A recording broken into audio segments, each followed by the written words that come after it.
Well, hey, welcome to Movie Community College. I got a video here from Gravitas. It says, "Dear China, quit copying." Let's take a look at it. Hello and welcome to Gravitas Plus, our special digital-only edition. Imitation is the best form of flattery. We've all heard of this famous line by Oscar Wilde, but most of us may have failed to truly appreciate the sentiment. And this is where we can learn from China. The Chinese have not only understood the wisdom behind these words, they have made a business model out of it. The most profitable and efficient way to make cash. It's called C2C, copy to China. A business model that thrives on counterfeiting products by creating fake copies as good as the original. Well, almost. Think of any product right now, no matter how big or small, no matter its cost or its features, if it exists, there's a 99% chance that it has a Chinese copy. The degree of copying may vary, but the Chinese version, I can assure you, will look as good as the original. The imitation truly is sincere, and I'm afraid this is beginning to sound like a sales pitch for Chinese products. I assure you it's not. And I'm not talking about ripping off phones or watches here. I'm talking about the big stuff, big business. China is the world's largest manufacturing hub. And this copycat culture is all pervasive.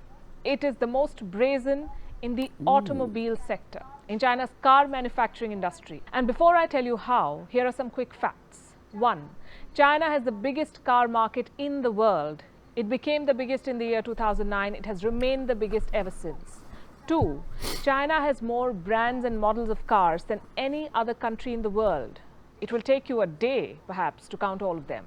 And 3. China has the cheapest cars in the world, cheaply priced and cheaply copied. Do you see this car? I'm sure the very sight of it is getting you nostalgic. The Maruti Suzuki 800 has that effect, most people in India. But the one on your screen is not an 800. This is called a Jiangnan TT, the cheapest car in China. A rip-off of the good old Maruti Suzuki 800. This one costs just 20,000 yuan, that's $3,000, close to 2 lakh Indian rupees. It is based on the same model, equipped with the same engine, has the same features, gives a similar power output. The banditry, I must say, is quite brazen, and it is tailored to suit your convenience. If you're bold and adventurous, you can go for this one. Diablo VT, a straight rip-off of the Lamborghini Diablo. If you're interested in bonding with family and friends, I suggest you go for this one.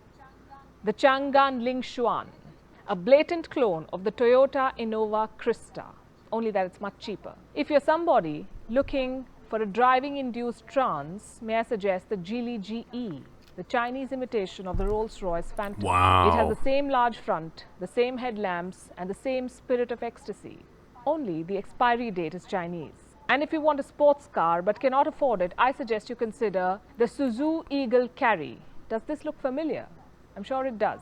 In the front, it resembles the Ferrari, and at the back, it resembles the Porsche. You get the best of both the worlds in one car, and you won't have to burn a hole in your pocket. I could give you a lot more examples. I could go on with this one, but the list is never ending, because almost every car in China is a copy, which brings us to a question. How do the Chinese get away with such blatant and brazen copying?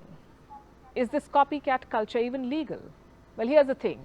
There is no international copyright law for the automobile industry, but there are international agreements which protect originality. They require countries to recognize each other's intellectual property laws, and it's a complex process. Anyway, expecting China to respect laws is asking for too much. Expecting China to respect international laws is asking for even more. So international car makers do not even bother taking Chinese car makers to court. Well, some of them do and fail. In 2004, Honda tried to sue China's Xuanguan Auto for copying a vehicle. It failed. In 2008, Fiat sued China's Great Wall Motors for copying their design. They even got the copycat car banned in Europe. But the sales in China did not stop. We are in 2020 now.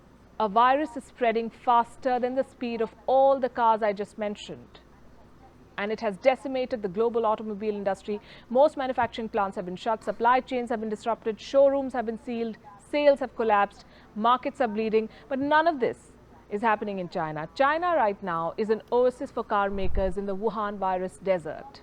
The automobile industry is back on track. Demand is steadily returning, sales figures are reviving, global car makers are looking at China with hopeful eyes. And I have some figures for you. Toyota, listen to this, sold over 172,000 vehicles in China last month, 172,000. Honda sold more than 142,000 units, 142,000. And Japanese car maker Mazda sold more units than it had in June 2019. Right now, for these car makers and many more, China is their best bet for a revival. And Chinese cars are going global. Take the example of the Haval, the leading SUV brand of China's Great Wall Motors. It is steadily spreading internationally. It has already established new franchisees in Russia, South Africa and Australia. And if you live in any of these countries, the Chinese are coming for you with their copycat cars. Now, I understand that this may seem a bit strange. We are worrying about business at a time when people are worrying about their lives, which they should. But the harsh reality is this: China is waging an economic war, making profit out of this pandemic, and we are doing, frankly, very little to stop it. We are still hooked to Chinese products, to cheaper manufacturing, to cheaper copies of things we cannot afford. We need to be in touch with this economic reality, and we need to do something about it. More importantly, start by saying no to Chinese products as much as you can. I would have ended by telling you a joke about them. That was good. That was good. Good video. The cars look just like some of them. It was eerie. And the prices is really low. $3,000. You can't buy a good used car in America for $3,000. So a good video, very informative. Again, thank you so much for watching. We'll catch you guys later. Peace and much love. Well, thank you so much for watching. Please like and subscribe to the channel. And please check out our internet radio station, darkskyradio.com. Again, that's darkskyradio.com. We got great talk shows. We play some music. You will be thoroughly entertained. Peace and much love.